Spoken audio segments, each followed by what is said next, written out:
Olá, meus irmãos, é uma alegria mais uma vez poder cumprimentá-los e continuar com esse livro que tem causado tanto impacto na nossa vida, que é o Grande Conflito. Nós chegamos finalmente ao penúltimo capítulo. Amanhã, quinta-feira, a gente encerra essa jornada e foi muito bom ter você aqui durante quase um ano e meio.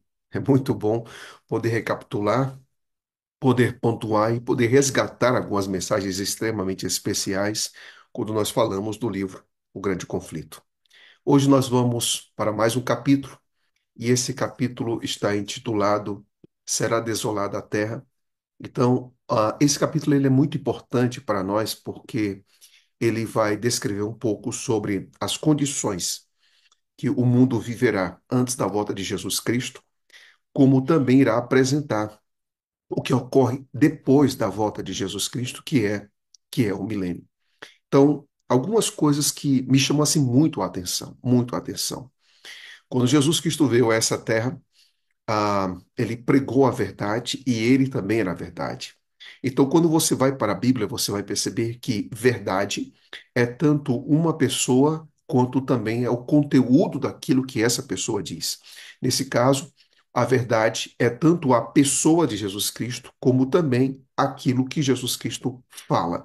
As suas palavras são verdadeiras e ele, como ele próprio disse, eu sou o caminho, a verdade e a vida.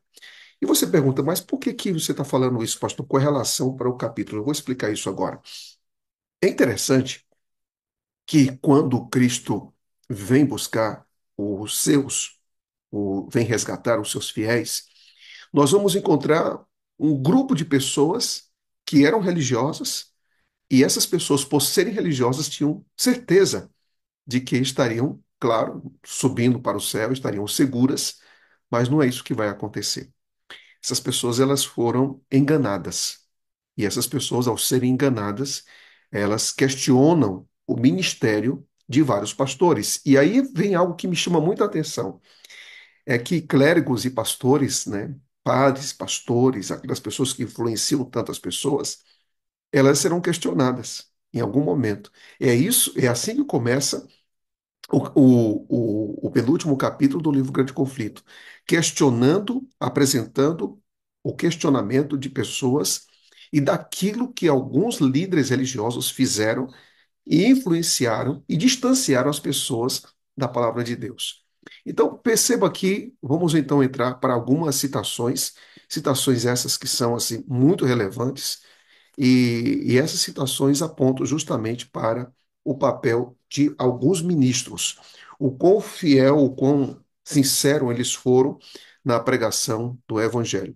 Então, olha que coisa interessante. Primeiro, a citação diz aqui, grande conflito, página 665, diz assim: o ministro que sacrificara a verdade a fim de alcançar o favor dos homens, percebe agora o caráter e influência de seus ensinos.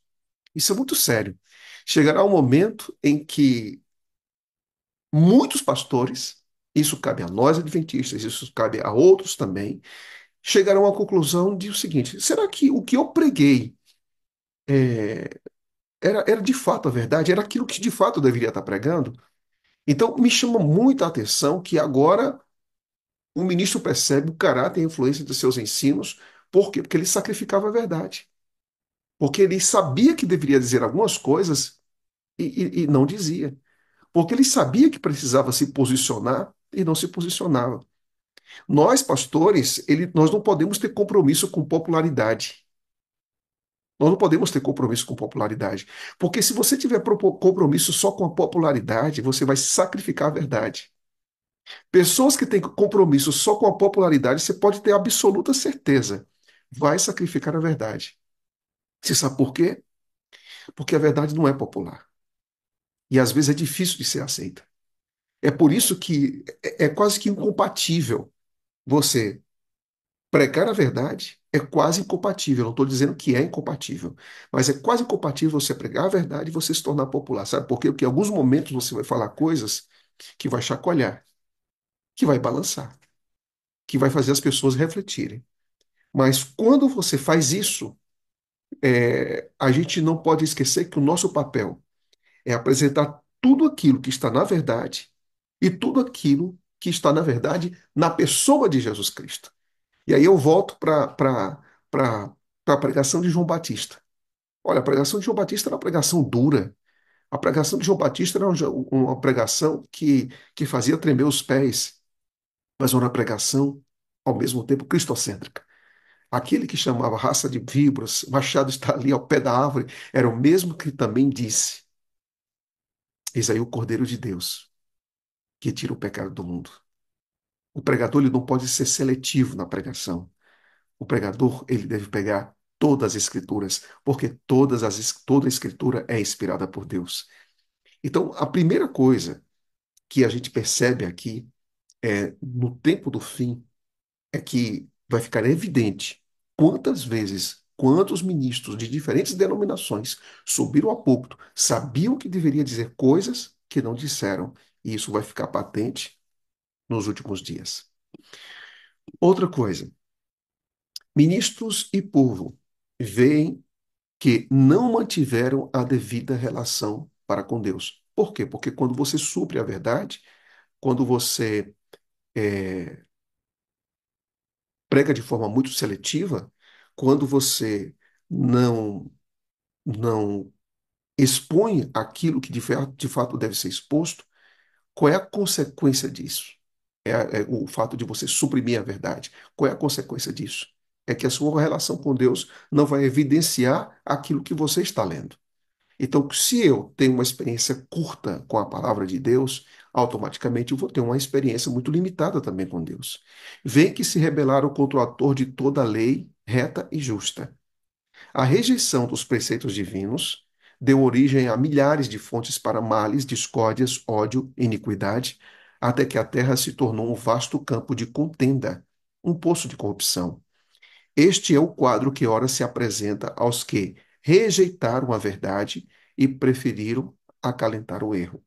Então, isso quer dizer que não basta somente ser pregador, não basta apenas abrir a Bíblia, não basta apenas se identificar como evangélico, como cristão. A pergunta é: está sendo pregado aquilo que a Escritura está dizendo? Que Deus é criador, que Cristo veio salvar, que nós temos só salvação nos méritos de Jesus Cristo, que a lei de Deus precisa ser observada, que se nós o amamos, nós guardamos os seus mandamentos, e assim vai.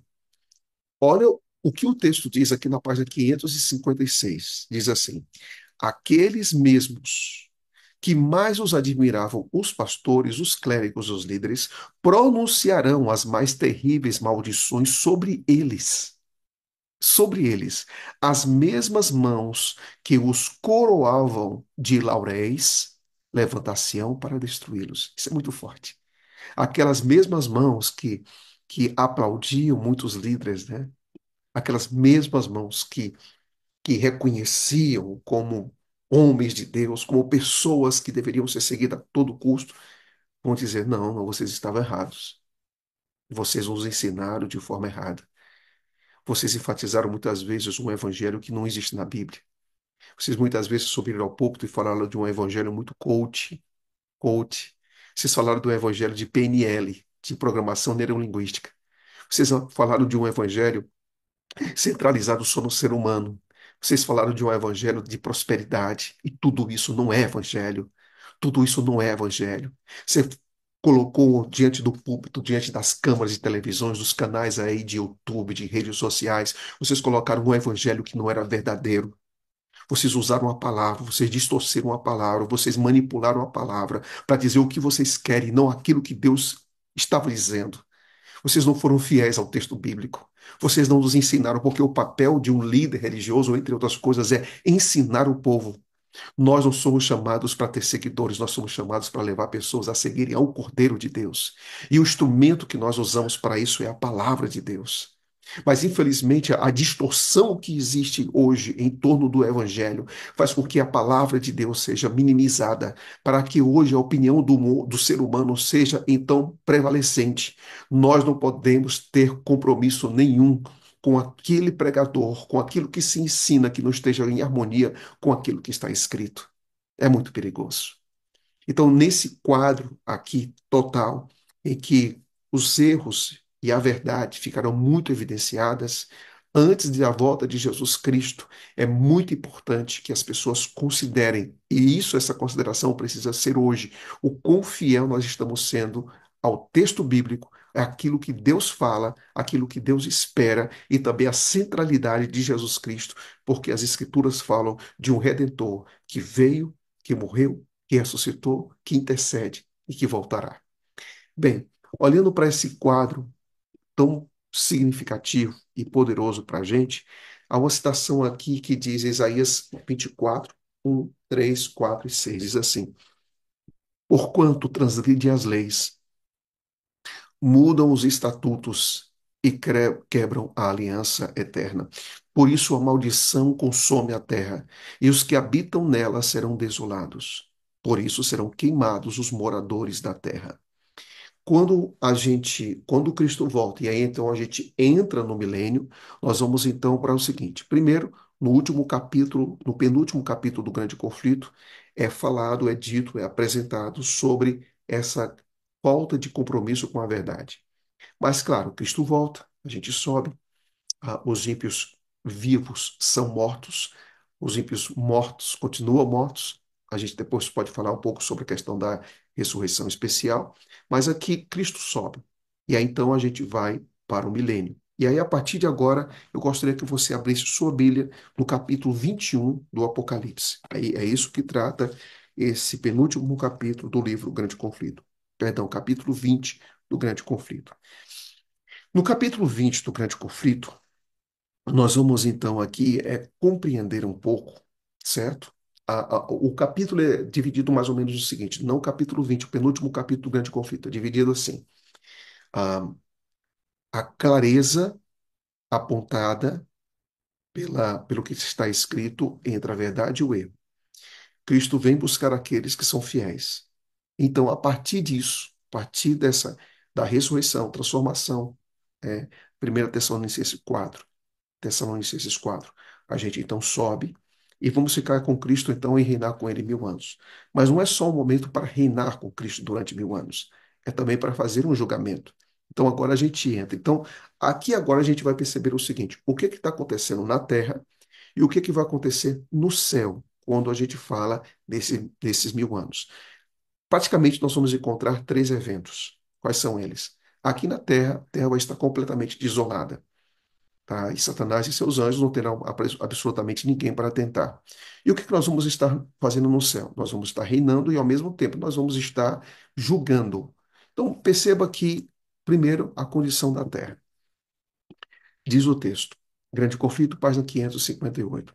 E assim como o bode emissário era enviado para uma terra não habitada, ou seja, aqui a gente tem uma tipologia, Satanás será banido para a terra desolada, que se encontrará como um deserto despovoado e horrendo.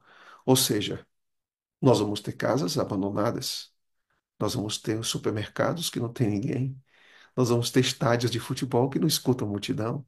Aí haverá casas de shows que estarão completamente vazias, igrejas completamente vazias, escolas, faculdades que não terão praticamente alunos, prédios públicos e privados que não terão trabalhadores. Por quê? Porque a terra vai estar completamente desolada, inteiramente desolada. E nesse período que a terra estará desolada, como é que Satanás age? Qual é a atitude dele? Bem, ele não pode mais, de forma alguma, tentar ninguém. Mas o que que ele vai fazer? Interessante que em Jeremias, também em Gênesis e também em Apocalipse, diz o seguinte: Vi descer do céu um anjo que tinha a chave do abismo. Abismo na Bíblia significa terra.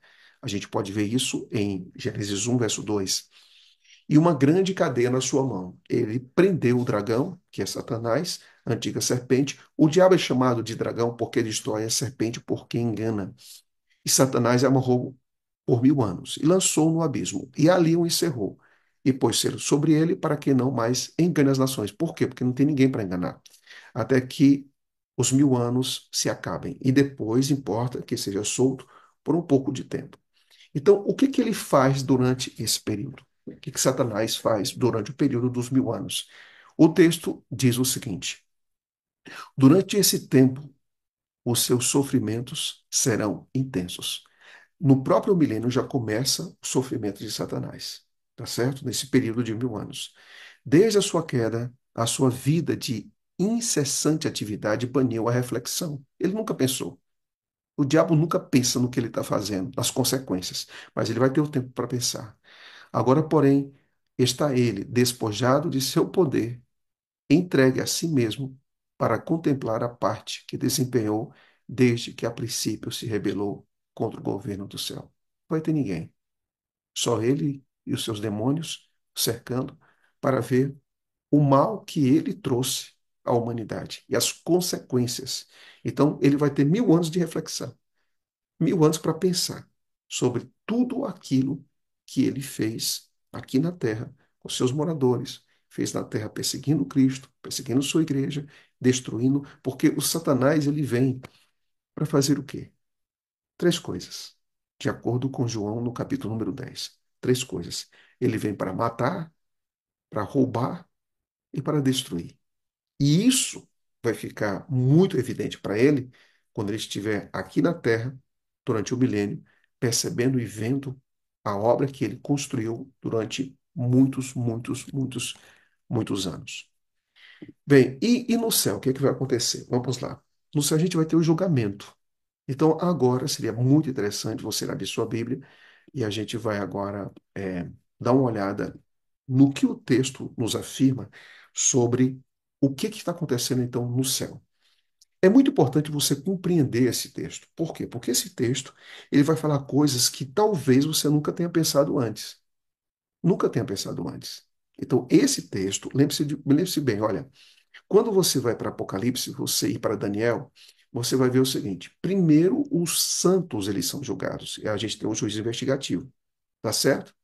Então, o texto agora de Apocalipse capítulo 20 não tem uma preocupação com o julgamento dos santos. Aqui é julgamento dos ímpios. Então existem dois julgamentos. O julgamento dos justos, que começou em 1844, até a volta de Cristo, fechamento da porta da graça, e aqui nós temos o julgamento dos ímpios, ok? Então preste atenção nisso aqui. Abra sua Bíblia, por favor, e me acompanhe. Então, a gente leu ainda há pouco os três primeiros versos do capítulo 20. Agora, veja o que está acontecendo. O texto, ele aponta o que acontece na terra desolada, Satanás está refletindo o peso da dor, das consequências de suas decisões e etc. Agora, o que está acontecendo no céu? Agora nossos olhos vão para o céu. E veja o que o texto diz, versículo 4. Vi também tronos, e nesses sentaram-se aqueles aos quais foi dada a autoridade para julgar. Essas pessoas elas não tinham autoridade, mas elas receberam autoridade para julgar. Vi ainda almas dos decapitados por causa do testemunho de Jesus, bem como por causa da palavra de Deus. Preste atenção nos detalhes. Aqui está dizendo, agora está fazendo uma descrição, aqui está o texto alma aqui não está se referindo a uma pessoa que se desfez do corpo, mas aqui está falando de vida. É tanto que novas traduções estão dizendo o seguinte: o texto, a palavra correta é vida, né? Eu vi a vida das pessoas que tinham testemunhado de Jesus Cristo e da palavra de Deus. Preste atenção nos detalhes.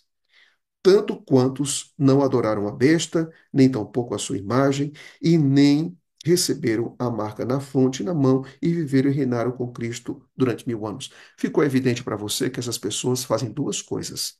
Duas coisas. Número um, essas pessoas, elas julgam. Número dois, elas reinam. Então, marca aí na sua Bíblia, no versículo 4. Essas pessoas, elas se sentam para julgar e também elas reinaram com Cristo durante 1000 anos. Duas coisas. Um outro detalhe também que chama a atenção é o seguinte: aqui o texto ele faz uma espécie de linha do tempo de quem compõe esse julgamento. Quem compõe esse julgamento tem duas coisas, tem duas características, tá? Duas características. Algumas das pessoas são mártires, porque elas foram decapitadas por causa do testemunho de Jesus Cristo. Mas, de um modo geral, as características dessas pessoas, elas são duas características. Vamos ver no verso. Primeira característica, anote aí. Essas pessoas, elas têm um testemunho de Jesus Cristo. Essas pessoas tiveram uma experiência real com Deus.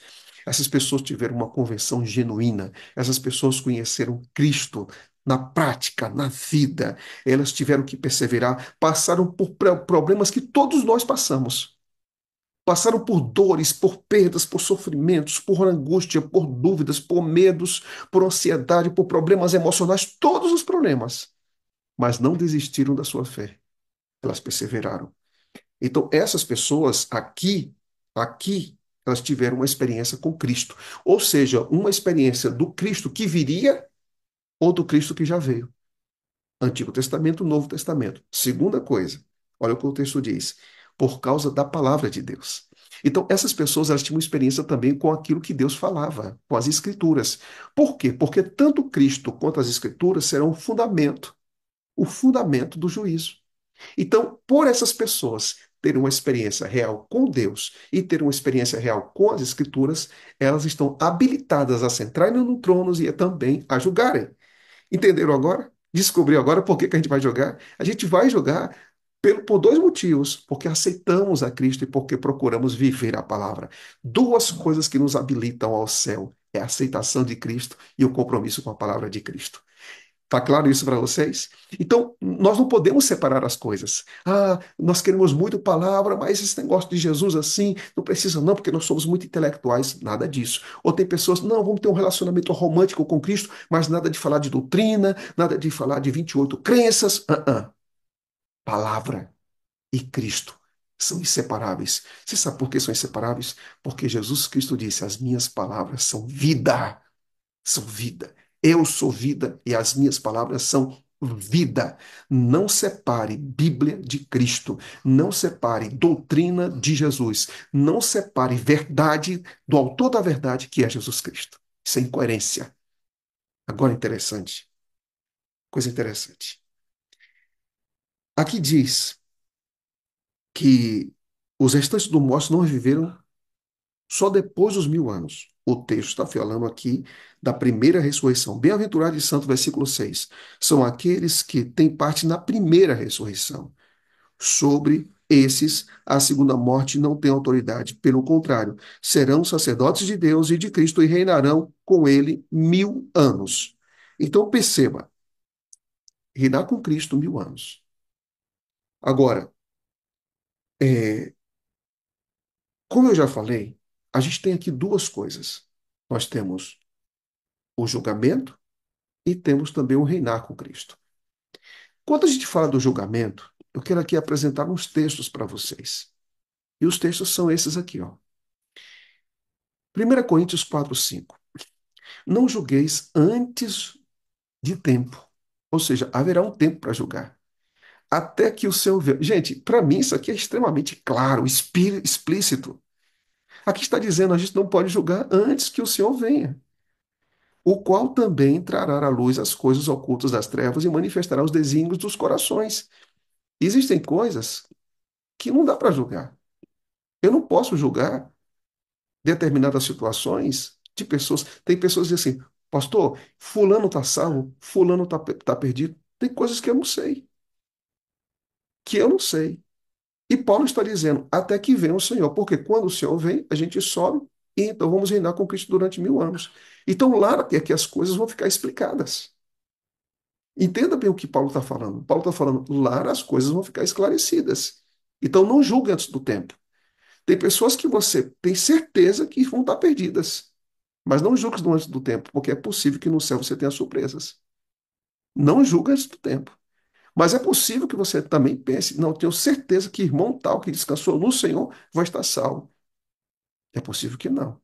É mesmo, pastor? É. É possível que não. É possível que pessoas que você tenha certeza, algumas pessoas que você tenha certeza que estejam perdidas, é possível que elas estarão salvas? Sim. E é possível que pessoas que você tinha certeza que estariam salvas estarão perdidas? Sim, é possível. É possível. Por isso é que Paulo diz o seguinte: no céu as coisas vão ficar esclarecidas. E tem pessoas que estarão, que você tem certeza que estão perdidas, vão estar perdidas mesmo, e pessoas que estarão, que você tem certeza que estão salvas, estarão salvas mesmo. Mas entenda, quem vai dar essa clareza é o Senhor para nós. Essa clareza é o Senhor para nós. Então a gente passa 1000 anos no céu e veja os textos. Veja os textos. Quando você olha para os textos, você vai ver tronos, o primeiro, a gente recebe poder para julgar, não julguei antes do tempo. Depois veja o que diz 1 Coríntios 6:2. Os santos vão de julgar o mundo. E também nós vamos julgar os anjos que caíram. É o que diz Judas 6. 1 Coríntios 6, verso 3. Não sabeis vós que havemos de julgar os anjos? Porque Deus vai fazer isso algo o quê? Pastor, por que que a gente tem que participar desse juízo? Sabe por quê? Sabe por quê? Porque vai vir a sentença. A sentença vai ser dada para os anjos maus, por isso que eles têm que ser julgados.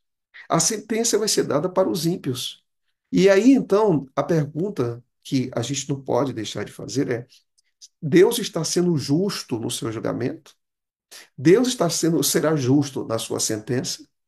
É por isso que Deus diz: meu filho, minha filha, eu vou mostrar para vocês aqui algo. Por que que eu estou salvando e por que que eu estou condenando?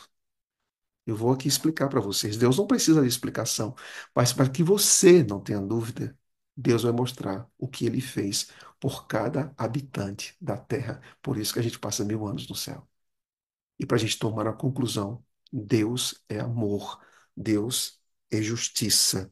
Tudo que ele fez para salvar o ser humano. Tudo que ele fez foi para salvar o ser humano.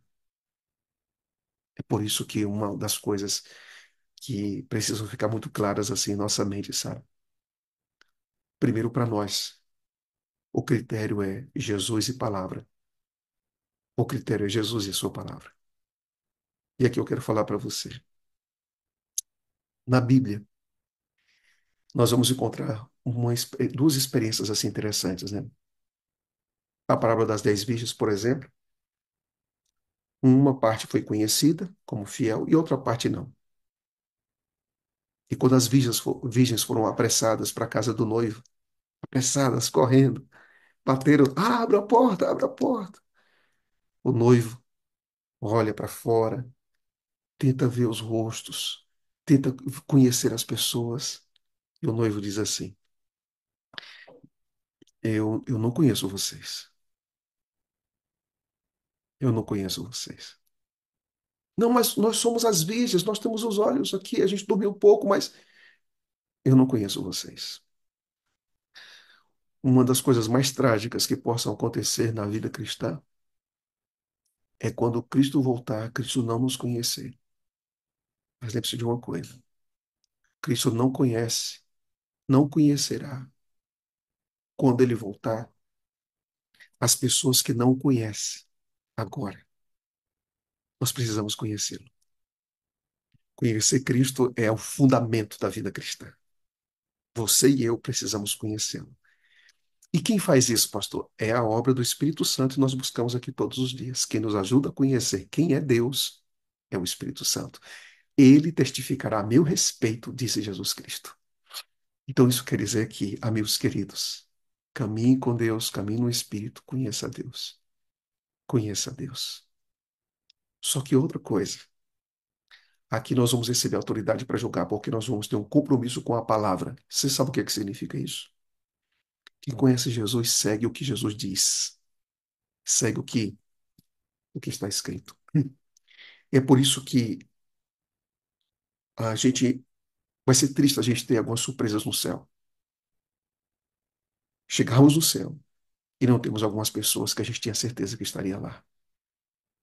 Talvez algum parente, algum membro da sua igreja, da minha igreja. Por que que fulano não está aqui? Será que Deus é justo? Mas aquela pessoa era tão fiel, aquela pessoa era tão sincera, aquela pessoa era tão devota. Deus, por que que ela não está aqui? E Deus vai mostrar. Está aqui, ó. Vou mostrar aqui no livro o que eu fiz de tudo para que ela estivesse aqui. Ninguém vai se perder porque Deus ficou de braços cruzados. Nós vamos nos perder porque nós não aceitamos o que ele fez por nós. Não é braços cruzados. É porque nós não aceitamos. Mas haverá pessoas que, pela graça de Deus, a gente vai ter surpresa. O que? Essa pessoa aqui? E Deus vai dizer sim, sim. Você sabe por quê? Porque a graça foi dada para todos. E em algum momento da sua vida, ele me aceitou. Passaporte para o céu é quem eu aceito. Aquele ladrão na cruz, todo mundo achava que ele estava perdido, né? Todo mundo achava, tá perdido, tá perdido, tá perdido. Mas aquele papo, aquela conversa que ele teve com Jesus Cristo, ele ouviu a promessa: você estará comigo no paraíso. A gente vai ter muitos ladrões assim de última hora, sabe? Como também a gente vai ter aquelas virgens nécias. Os dois quadros vão se repetir. Mas pela graça de Deus, que nosso coração seja de Jesus hoje, até que ele venha. Até que ele venha, completamente dele. Até que ele venha. E aí eu encerro com mais um pensamento. Em união com Cristo, julga os ímpios, comparando os seus atos com o código. Que código é esse? As Escrituras.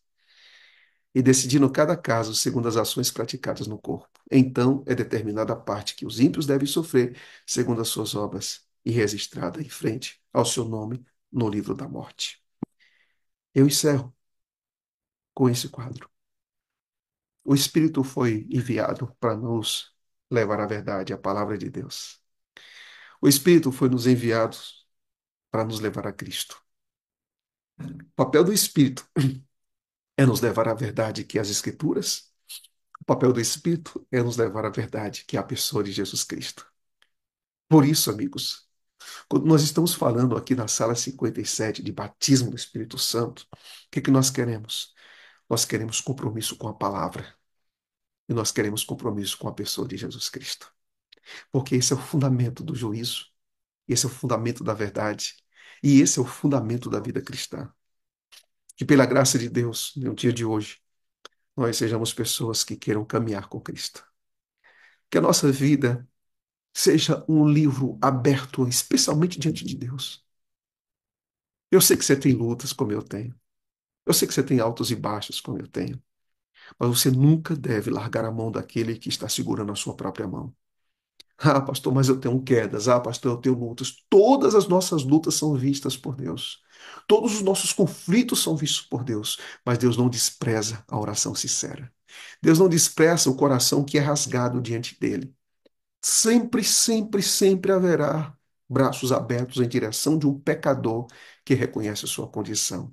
Sempre haverá braços abertos para alguém que necessita de graça para continuar. Às vezes você diz assim, mas eu acho que não tem mais jeito para mim. É nesses desesperos que a gente tem que perseverar. Pastor, mas eu fracassei, eu caí, eu tenho um temperamento forte, eu digo palavras que não devo dizer, eu tenho às vezes impulsos que são incontroláveis em minha vida. É exatamente nesse tipo de pessoa que a graça de Deus se manifesta. Porque onde abundou o pecado, onde você perdeu o controle sobre sua própria vida, onde você tem vícios ocultos, onde você se sente aprisionado, é justamente aí dentro que Deus trava as mais poderosas lutas e onde Deus está lutando, a vitória está garantida. Ele só quer que você não lute sozinho. Ele só quer que você não caminhe sozinho. Ele só quer que você não desista da jornada, porque Deus não faz promessa que não pode, que não possa cumprir em nossa vida. Por isso levante a cabeça. Por isso permita que Deus guie e oriente os seus passos. Por isso tenha suficiente força para continuar. Você sabe por quê? Porque quanto mais a gente sofre nessa caminhada da vida cristã, a gente precisa ter na nossa carne, na nossa mente, a certeza de uma coisa: a gente só chega lá por um motivo. E esse motivo é a graça de Deus. Esse, esse é o único motivo. A gente vai chegar lá, irmãos, por um motivo. A graça de Deus. A graça de Deus. Você crê nisso?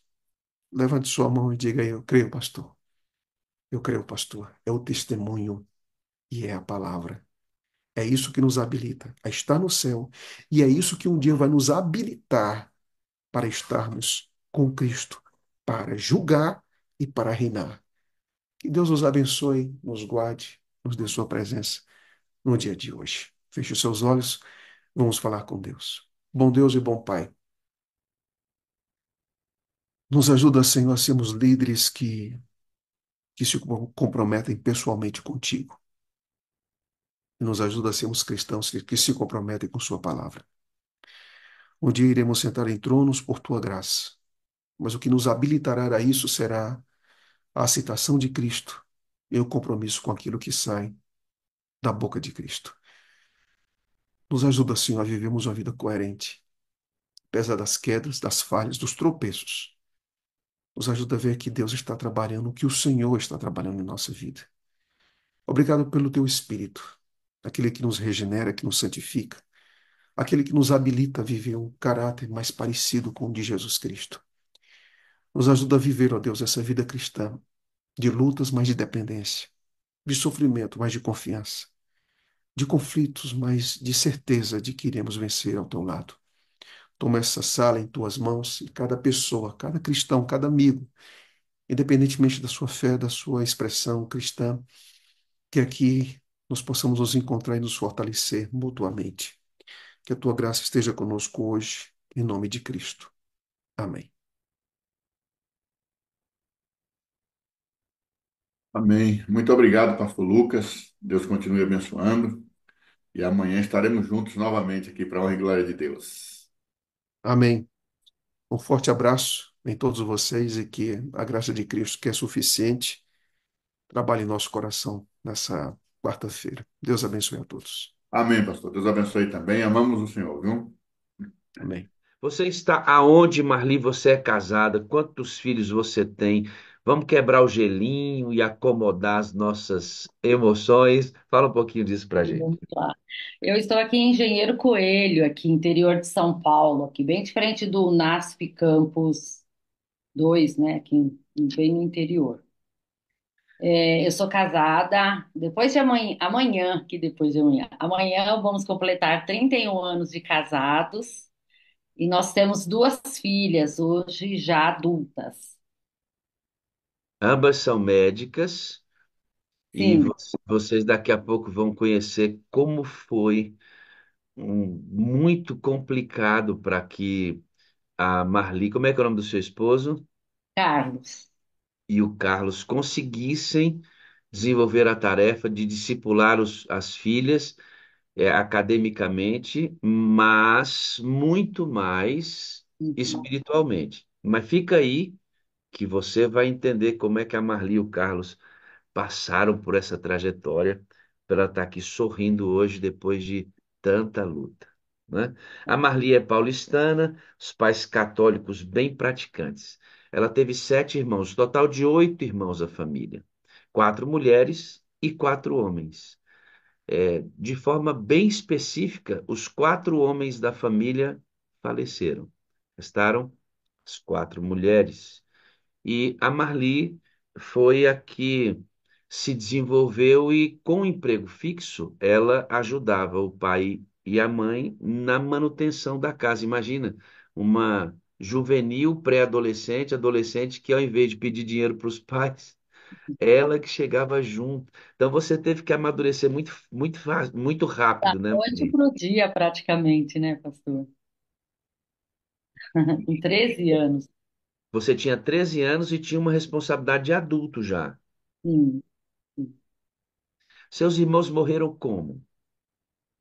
É, o primeiro filho da minha mãe, aos 11 meses, ele sofreu uma queda. Minha mãe morava bem assim no interior da Bahia, não tinha assim muito, não tinha hospital perto, né? E aí ele sofreu uma queda e quebrou a costela, né? E foi fatal, ele morreu. Aí depois, um morreu de acidente de moto aos 14 anos. O outro, ele era doente mental e ele foi assassinado dentro de um hospital psiquiátrico. E o último foi um parto fórceps, acho que é assim que fala. Fórceps. Isso. E aí ele só teve alguns minutos de vida, assim, e morreu ali logo no nascimento. E uma irmã minha também morreu, a Jane. Você vê que coisa muito, muitas turbulências para sua Muitas mãe, perdas, né, pastor? não é? Muitas perdas. Isso causa muitos transtornos emocionais. E, obviamente, a mãe da Marli, como é que é o nome da sua mãezinha? Lúcia, minha mãe e meu pai também já descansaram. Então, ela, nesse momento, passa por essas oscilações emocionais e está sem vontade de viver, porque Esse seu irmão que tinha dificuldades mentais, ele desaparece muito próximo à morte de um dos seus irmãos, esse do acidente de moto. E a sua mãe estava absolutamente desorientada. Imagina uma mãe nesse sentido, até que aparece uma adventista do sétimo dia, e o que que ela diz para sua mãe? A irmã Ginalda, por isso que eu dou muito valor a visitas missionárias, né? Porque tem muito efeito. E a irmã Reginalda, que também já descansou, na época ela disse para minha mãe, Dona Lúcia, a senhora confia em Deus? Minha mãe, sim. Então, querida, peça para ele mostrar o seu filho ou vivo ou morto, porque imagina um filho doente mental perdido nesse mundo. Então, peça para Deus mostrar para a senhora, ou vivo ou morto, para a senhora ter paz. Minha mãe tomou aquilo como um caminho e ela pediu e Deus mostrou mesmo, né? Trouxe o meu irmão de volta. Então, uma irmã entra, vê o desespero numa visita, vê a importância da visita, irmãos. Muita coisa boa acontece no um a um. É. Você sabia que Jesus jogava um a um direto? É, Ellen White diz assim, ó, Jesus trabalhava coletivamente, mas ele gastava, Marli, a maior parte do seu tempo no trabalho pessoal. Sabe aquela cena que ele aparece com Nicodemos? Aquela está registrada, mas ele fez aquilo muitas vezes. Uhum. Que o poder dessa visita, desse confronto, é fabuloso quando o Espírito de Deus é quem organiza isso. Sua mãe ouve, dá atento a isso, atenta pelo Espírito Santo. Daí você diz, tem males que Deus usa para o bem, né? É. Porque ali ela tomou uma decisão antes da resposta, né? Só daquela conversa o Espírito Santo atuou de uma forma assim tão poderosa que minha mãe disse para irmã Reginaldo, olha, se Deus mostrar meu filho ou vivo ou morto, eu vou me batizar na sua igreja. E ela era uma adventista praticante, né? Era uma Tinha católica praticante. perdão, católica praticante. E aí tinha uma vizinha que passava pelo nosso quintal para ir para a igreja adventista e falar, Dona Luz, vamos para a igreja, Dona minha mãe falava, né? Não, eu morri na igreja católica, eu vou morrer na igreja por conta, né, da devoção dela, da crença. E ali ela falou, se Deus mostrar, eu vou me batizar na sua igreja. Que coisa, né? Como Deus move as peças. E aí eu tenho católicos ouvindo isso aqui agora, né? Mas não estava bom ela católica? Claro que sim, está ótimo ela católica. A gente não está falando do catolicismo. A gente está falando sobre o segmento da crença nas verdades da palavra de Deus. Está ótimo que você seja cristã, cristão, na igreja onde você está. O que você precisa ter na sua cabeça é: eu estou seguindo exatamente o que a Bíblia pede, a doutrina que eu obedeço é bíblica. É sobre isso que a gente está falando aqui, não sobre fé e salvação. Eu já falei, vou falar de novo. Tem muita gente salva na igreja, na igreja católica, Deus é amor, Assembleia de Deus, é uma bênção. Amo os meus irmãos, mas eu não estou discutindo fé e salvação. Estou discutindo crença em uma doutrina bíblica.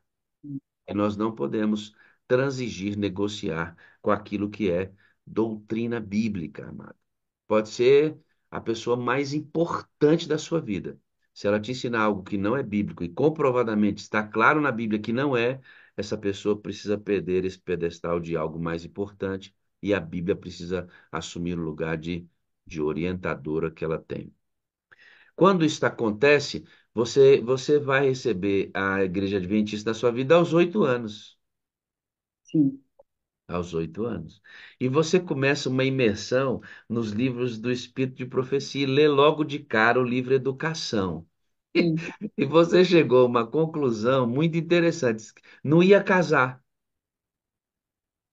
É, porque eu fiquei impressionada, sabe, pessoal, com como a irmã White descrevia ali a maternidade, né, a responsabilidade de trazer um ser humano, porque o filho não é um objeto, não é um robô que a gente programa, né, ou um objeto que eu tiro daqui e coloco ali, é um ser humano, e que educar todo mundo, é assim, criar todo mundo cria, da escola, né, dar alimento, mas educar, que é o que ela dizia ali, eu falava, eu olhava assim em minha volta, eu observava as mães e eu falava, eu sou um ser humano igual. Eu não quero fazer isso com ninguém, não quero trazer. Então eu decidi para Deus, falei, eu não vou ter filho, não vou ser mãe, não, eu tô fora. Eu não conheço nenhuma mãe igual Ellen White. Como a irmã Ellen White, eu falava, porque eu não vou ser. Porque eu estava pensando por mim mesma, né, pastor? Sim, é porque assim, quando a gente vê a irmã White escrever, a gente entende ou pensa, né, que ela era 100% madura a respeito de tudo que ela escrevia. Uhum. Mas a irmã White era alguém como nós, carente da graça de Deus. E que apesar de escrever o que escrevia, inspirada por Deus, ela tinha lutas para praticar aquilo que ela mesma escrevia. Imagina, é só você ver profetas da Bíblia sofrendo para seguir as orientações reveladas pelo próprio Deus. Então, Então, Ellen White escrevia a verdade sobre a educação e, obviamente, ela buscava viver no máximo das suas capacidades, dentro da própria luz que ela recebia. É o mesmo conflito que nós vivemos hoje, mas ela num potencial muito maior. Ela era profetisa, separada por Deus para esse momento. E você foi amadurecendo. Você não leu só o livro Educação, você leu outros. sim. Lar Sem Sombras, eu li. Mensagem aos Jovens, um livro assim que eu me apaixonei, Primeiros Escritos dela, sabe? Namoro no Escuro, que aí acho que não é dela, né? Mas um livro muito bom também para ler. E eu fui assim, fui me orientando, fui sendo guiada, né? Porque quando eu falei para Deus, né, que eu não queria ser mãe, o Espírito Santo ele entrou em ação muito que rápido, né?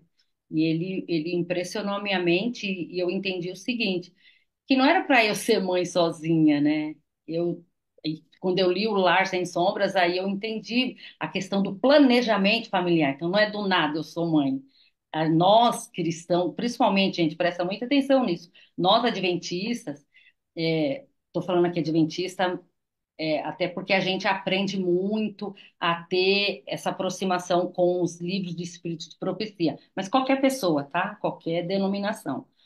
Se a gente sentar e ler, se a gente buscar, a gente é dirigido de uma forma que a gente consegue ter qualidade de vida, não é perfeição, porque o pastor não é perfeito, ninguém é perfeito.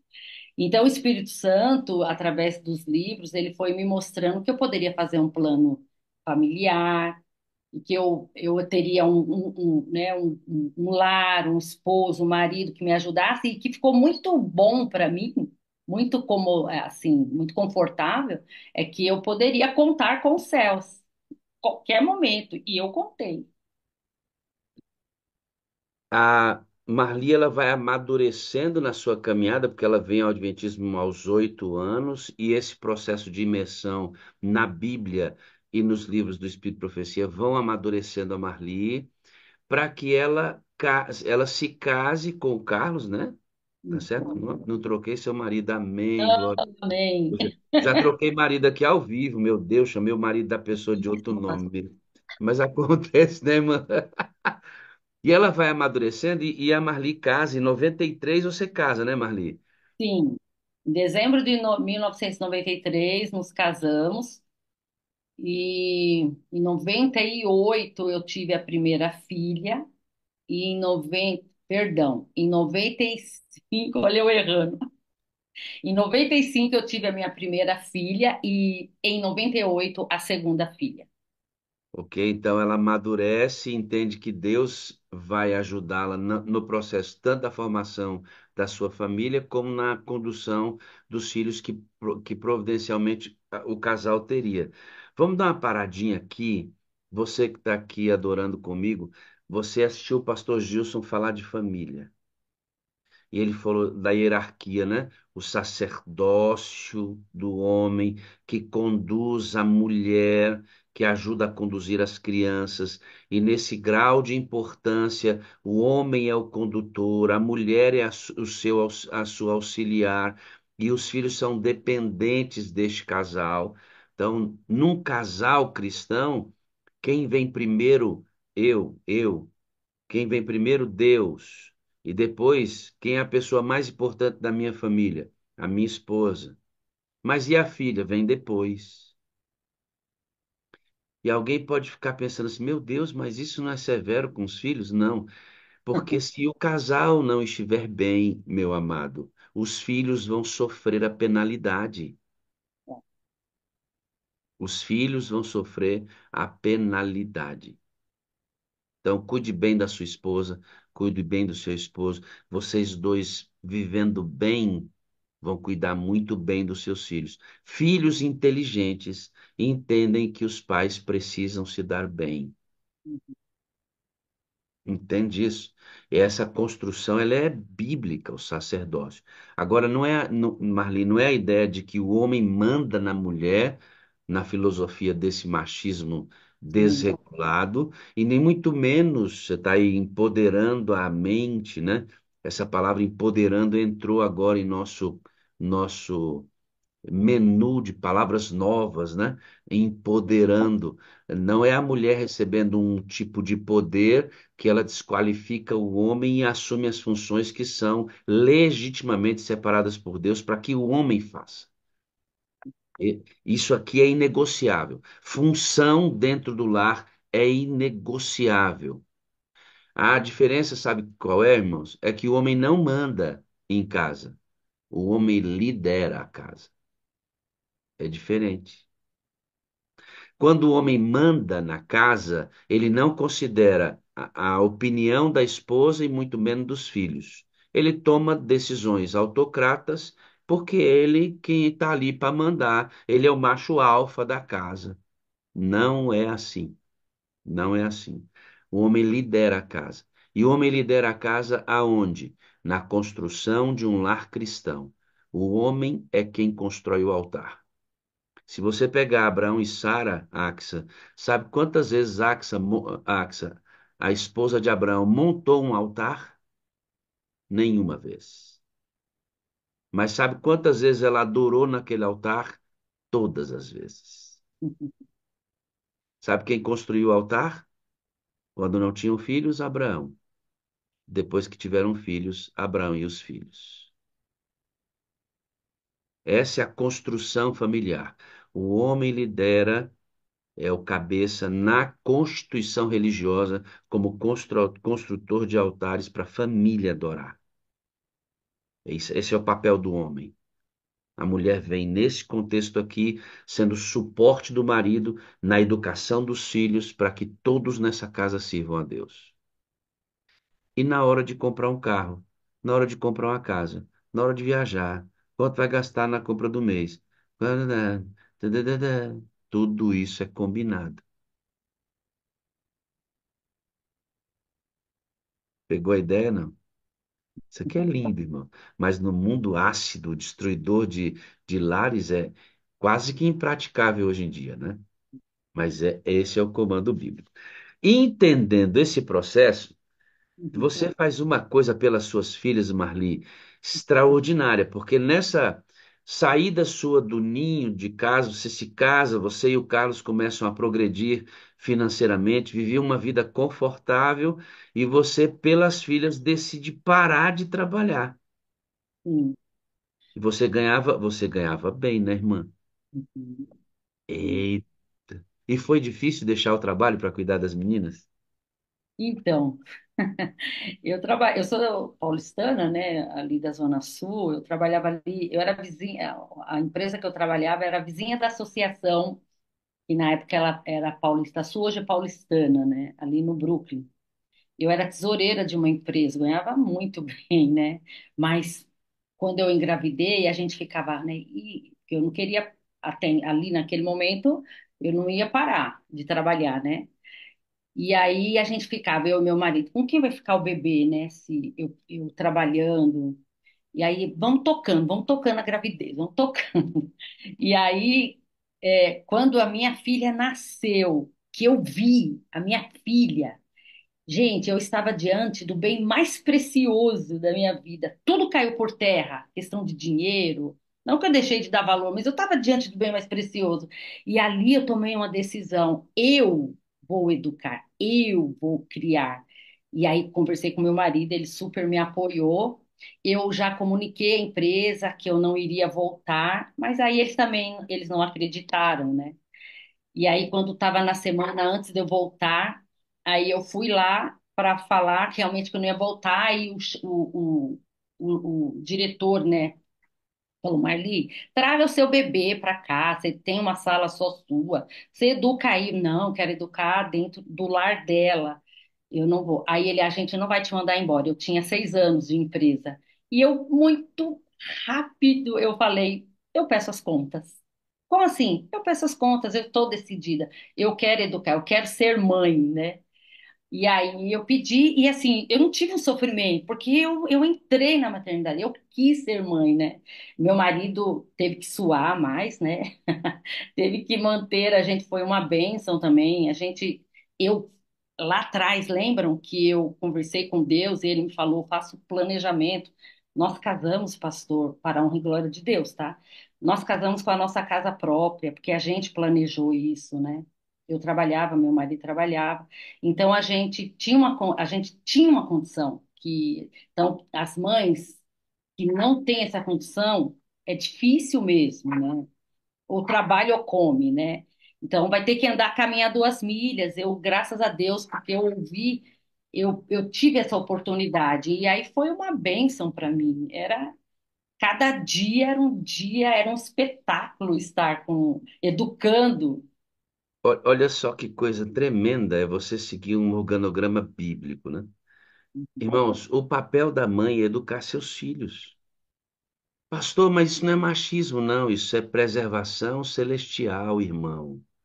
É foco, é propósito. Para que você quer educar seu filho? Para ele ser um grande profissional? Joia. Então trabalhe enquanto ele for pequeno. Não, seja ausente enquanto ele for pequeno. Agora, você quer educar para o reino de Deus? Fique perto dele na construção, na fase em que tudo é colocado aqui dentro e que vai servir como cerca para a mente dele. Não garante a salvação dele, porque é individual, mas garante que você fez bem o seu trabalho. Pastor, mas eu não tenho as condições da Marli. Olha só, a Marli trabalhava, ganhava bem, empresa, etc. Você sabe que hoje, Marli, eu percebo que muitas pessoas não têm uma boa condição de educar os filhos porque não escolhem uma vida simples. Hum, Infelizmente, nós estamos correndo atrás do vil metal, sonhamos com coisas que elas não são absolutamente necessárias, mas nós matamos e morremos por essas coisas, porque fomos convencidos por um capitalismo louco, ah, e por essas coisas que não têm o menor sentido, nós abrimos mão da educação dos filhos. Não estou aqui dizendo que em situações específicas as mães ah, tenho que sair, porque você tem um pai que é provedor, você tem um marido que é lutador, tem mulher que é casada aí com os caras que morga, mano. Os caras são ruins de serviço, é pior que é. né? Os caras ficam olhando o mundo caindo e nada. Aí a mulher, ela vai ter que se agarrar e vai ter que queimar etapas. Eu entendo que nada é exatamente padronizado. Eu estou falando para aqueles que têm condição, abrem mão dessa condição por vaidades e sonhos que não são mesmo necessários. Ah, e eu tô nessa onde? Agora avalie a sua vida, irmão. Avalie. Eu estava pregando aqui, Marli, e um casal de empresários de Palmas, membros da sala 57, entraram em contato comigo e disse, pastor, tomamos uma decisão. Falei, fala, filho. Nós deixamos uma das 3 atividades que nós temos. Empresários, 3 atividades que mantinham a vida daquela família. E ele disse assim, ó, da atividade que nós estamos abrindo mão, nós estamos deixando uma renda mensal de R$ 30.000. Irmãos, R$ 30.000 mês. Soma aí, dá 300, quase R$ 500.000 ano. Eles estavam abrindo mão. Para quê? Porque os filhos estavam se perdendo com a ausência dos pais. Eles decidiram abrir mão de uma faixa financeira, sabendo que aquilo, muito embora formasse um montante importante, não ia sacrificar a família, evidentemente, Ou seja, era supérfluo. Uhum. Mas eles queriam tanto aquilo que estavam deixando os filhos para trás. Parabéns pela decisão.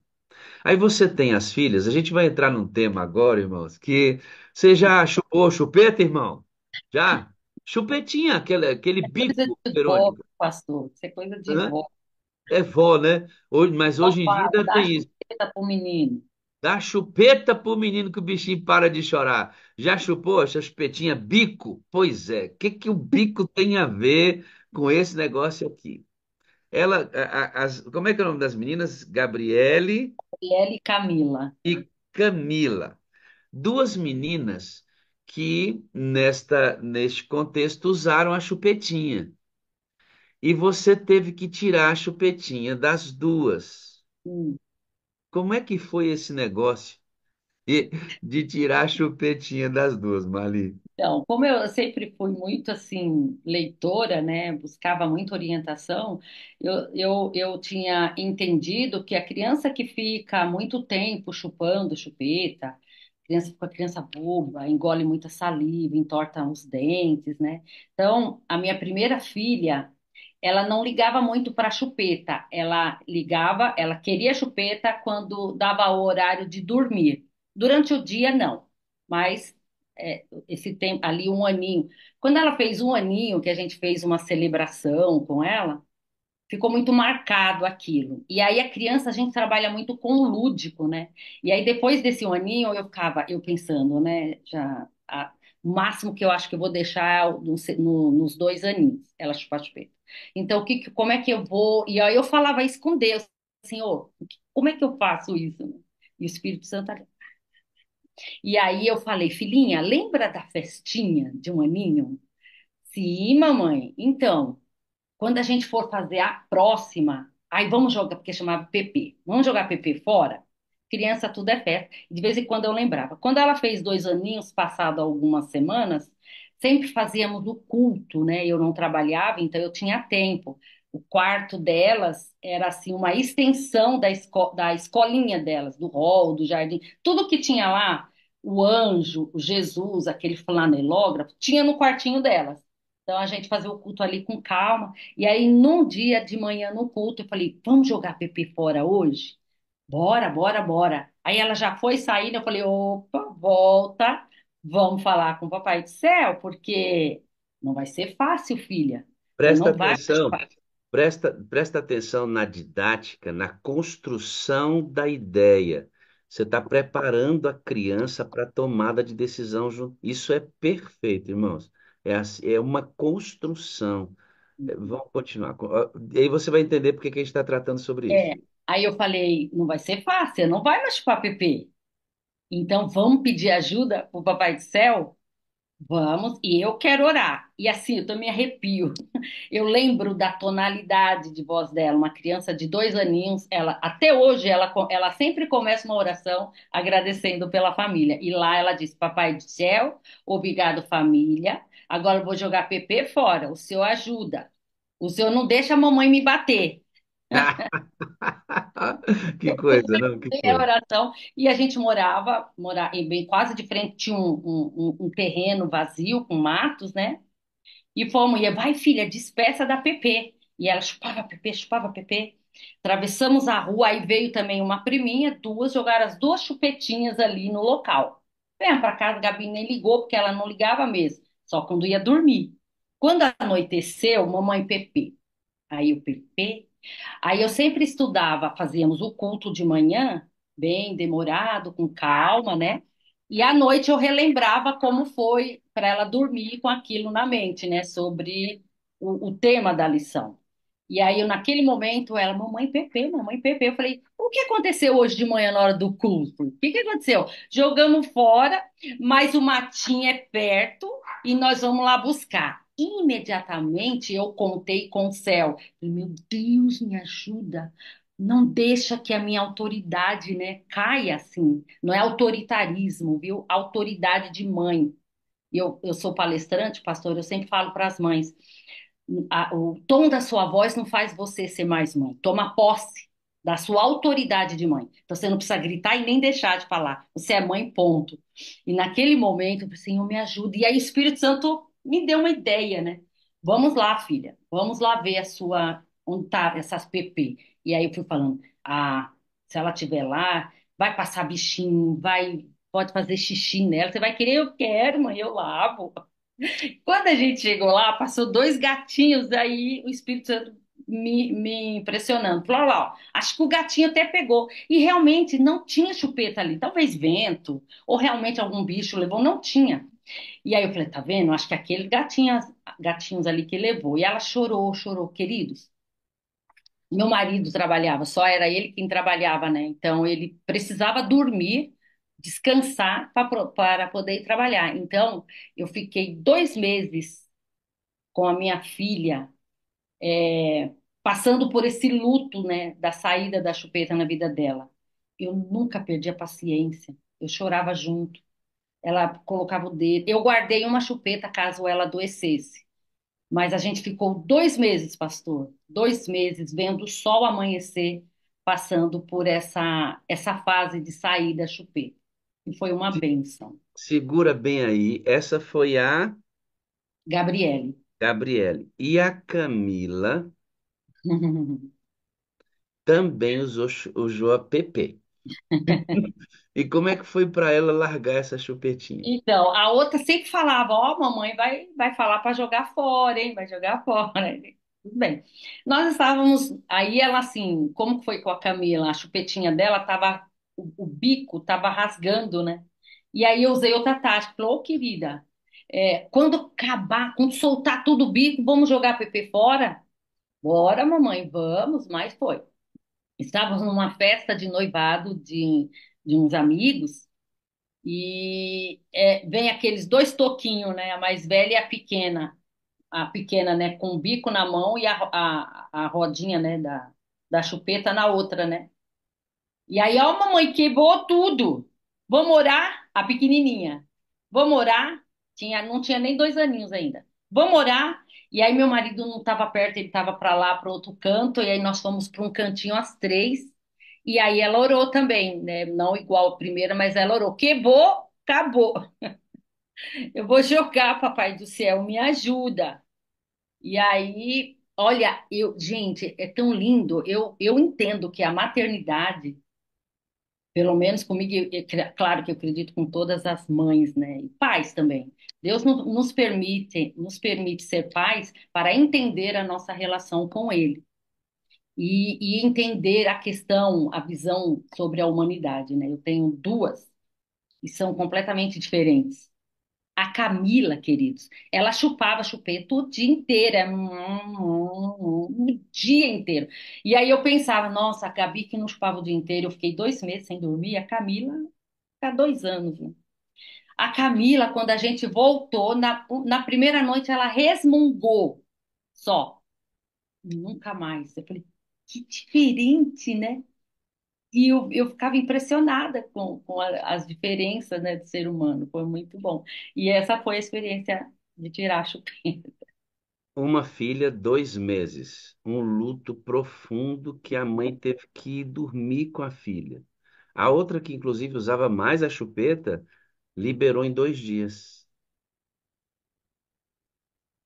Os seres humanos são diferentes e nós devemos respeitar essas diferenças.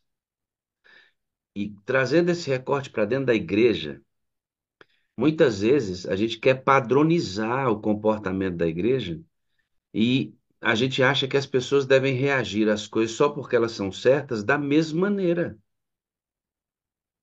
Não, queridos. Cada um de nós temos uma maneira de reagir, às vezes similar, igual ou absolutamente diferente um do outro, naquilo que o Espírito Santo faz na construção da formação do caráter. O que eu estou querendo dizer? Que tem áreas na vida que para você que serão muito difíceis para o Espírito Santo trabalhar e moldar você à semelhança de Cristo, outras áreas serão mais fáceis e você vai avançar muito mais naquelas áreas.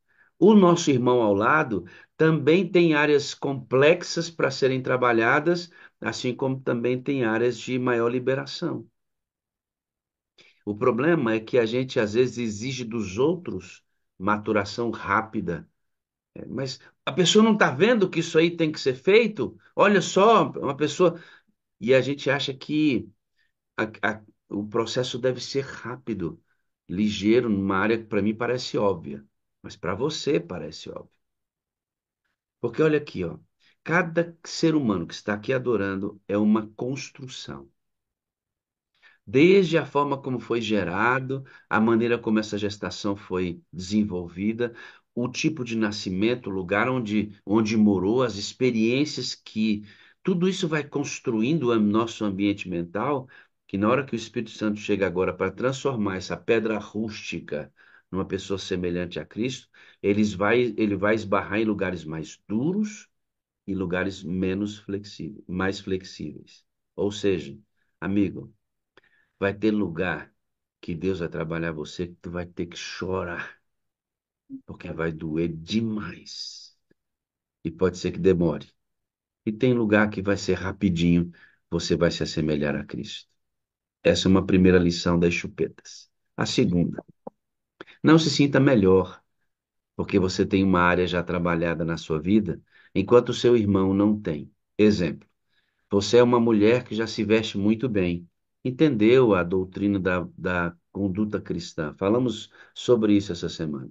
Mas tem uma irmã na igreja que ainda não amadureceu. Ela usa algumas roupas, o tipo de maquiagem, a gente percebe que existe vaidade ali, que ela não entendeu ainda que o corpo dela é o templo do Espírito Santo e que ela não deve expor o corpo daquela maneira. Ela não entendeu. E aí aparece na escolha das roupas que ela usa.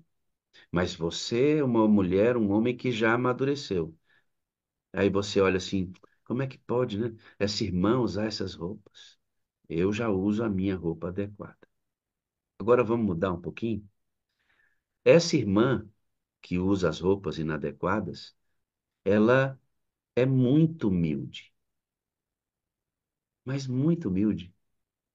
E você que usa as roupas adequadas é muito arrogante, muito orgulhosa. Quem é melhor? Quem é melhor entre vocês duas? A irmã que não está amadurecida ainda na parte da conduta cristã e é humilde, você que amadureceu na conduta cristã, mas é orgulhosa, quem é melhor? Não tem melhor ou pior aqui, irmãos. Tem histórias de vidas diferenciadas e lugares diferentes para serem trabalhados, com tempo diferente. Não estou querendo dizer com isso que existe lugar para negligência ou para negociar com Deus. Isso aí, sabe aquele negócio que o pastor falou? Tem gente que acha que está salvo e está perdida, tem gente que está perdida e está salvo. Nesse lugar aqui tem uma linha que só Deus vê. Preste atenção no que eu vou dizer aqui para você, irmão. Ó. Não julgueis para que você não seja julgado. Você viu, o pastor foi muito sábio, né? Sempre é. Tem uma linha nesse lugar aqui muito importante, que é uma linha que move, que nos movimenta em nossos motivos internos. Então, só Deus vê se aquela irmã que está se vestindo mal, se ela é negligente ou se ela está lutando. Só Deus vê que a irmã que ainda não é humilde e é arrogante, se ela é negligente ou se ela está lutando com aquilo. E eu não devo julgar. A paciência que a irmã teve com a filhinha que chorou 2 meses por causa da chupeta. É a paciência que eu devo ter com meu irmão que precisa amadurecer. Guardadas as devidas deliberações que precisamos fazer administrativamente, em que esse amadurecimento pode causar algum escândalo para a igreja, guardada esta peça que eu acabei de falar, paciência com os outros, porque você espera paciência com você mesmo. Aí você fala assim: eu não tenho testemunho, né, pastor? Olha só como é, duas crianças, o desmame do bico, rola um assunto tão importante. Toda história tem história para ser contada. Agora preste atenção aqui, amados. A Marli, ela abandona a vida profissional para cuidar das filhas. Nós não vamos entrar nos detalhes, mas uma delas, eles estavam muito bem financeiramente, houve um problema financeiro com a família, eles perderam, irmãos, eles perderam todo o rendimento deles. Eles tinham que comprar a comida do dia. Sabe uma família que estava bem, que podia escolher o lugar onde as filhas iam estudar, no Brasil ou fora? De repente não tinham nada, compravam a comida do dia. E a perspectiva das filhas de estudar foi por água junto. E uma das meninas entrou em depressão, pensou em tirar a vida, já não via muito sentido por esse problema aí, e vendo a família passar por dificuldades. Até que a Marli decide ir para a Argentina, vai para a Argentina, forma as duas filhas, ambas estão casadas, médicas, muito bem formadas. Mas eu queria pular essa parte e dizer, olha só, o benefício que Deus provoca quando você faz as escolhas corretas. Você decidiu fazer psicologia aos 40 anos de idade, Uhum, ou seja, uma fase da sua vida produtiva você entregou para criar os filhos. uhum. Hoje elas são profissionais, cuidam das próprias vidas, com toda a luta que você teve para fazer isso. E aos 40 anos você decide ser psicóloga. Ali, ó, Marli, como é que é o sobrenome? Portugal. Marli Portugal, psicóloga. Por que que você decidiu ser psicóloga? Então, eu não sonhei em ser psicóloga, né? Esse foi um sonho de Deus para mim. Eu vejo assim, quando eu lembro de tudo, assim, tudo ele foi dirigindo para me preparar para ser psicólogo, para estar com o ser humano, né? Ao educar as minhas filhas, eu fui me apaixonando pelo cérebro, pelas conexões, como elas aprendiam as coisas, né? E eu fui me apaixonando e fui lendo e aprendendo e me interessando por essa área, mas eu não tinha assim decidido claro assim em ser psicólogo. Em 2007 eu tive o chamado. Durante o ano inteirinho de 2007, eu sempre, depois de casada, eu trabalhava na igreja como eu assumi o Ministério da Família, né? Eu e meu marido. Então eu sempre estava aconselhando, eu comprava livro e dava para casais, né? Sem ser psicóloga. E aí em 2007, muita gente, psicóloga, você é a nossa psicóloga, vai ser psicóloga, né? E em 2008, eu tinha 40 anos, eu entrei para fazer, eu iniciei o curso de psicologia no UNASP, Campus 1. As meninas estavam lá estudando, fazendo o ensino básico, né? No mesmo período, de manhã, eu fazia psicologia e elas ali no ensino básico. E quando eu vi o meu nome ali, né? Marli dos Santos Martins, Portugal, no curso, matriculada no curso de psicologia, eu tirei uma foto, imprimi, e eu andava no campus ali, sabe? Do NASP, eu mostrava assim para o céu, né? E meu nome, né? O Senhor me colocou aqui. E foi um baita de um desafio, mas eu já entrei psicóloga em sala de aula, né? Era eu e mais duas pessoas acima de 30 anos, um 30, eu 40 e o outro 50 e pouco uma turma de 40 alunos, todo mundo assim. Tinha uma menina lá com 16 anos, olha isso. Então, 19, 20, e eu ali com 40 anos, foi um baita de um desafio, mas como Deus que teve esse propósito para mim, eu passei por ele, me formei em 2013, porque aí, no metade do curso, eu vim para Engenheiro Coelho, né? Por conta do trabalho do meu marido, aqui não tinha psicologia na época, hoje tem. Então, eu terminei na Unip, aqui numa cidade próxima, e, e comecei a carreira como psicóloga. Voltei ao trabalho formada. Sabe o que eu acredito, Marli? Que quando a É, gente faz a vontade de Deus, você fez a vontade de Deus para educar seus filhos, suas filhas. Mas a gente tem que fazer a vontade de Deus em tudo, sim, tudo. E eu acredito, Marli, piamente, de quando a gente decide fazer a vontade de Deus em tudo, Ele cuida da gente de uma maneira ou de outra. Só um é, minutinho. Ele cuida. da nossa vida de uma maneira ou de outra. Hoje as mulheres estão pensando aqui, talvez pensem comigo, mas como é que ela vai deixar uma parte produtiva da vida? E a vida acadêmica? Como é que vai ser isso? A vida acadêmica poderia nem ter vindo, mas Deus traçaria um outro caminho para poder dar para vocês o que realmente precisam para serem fiéis aqui.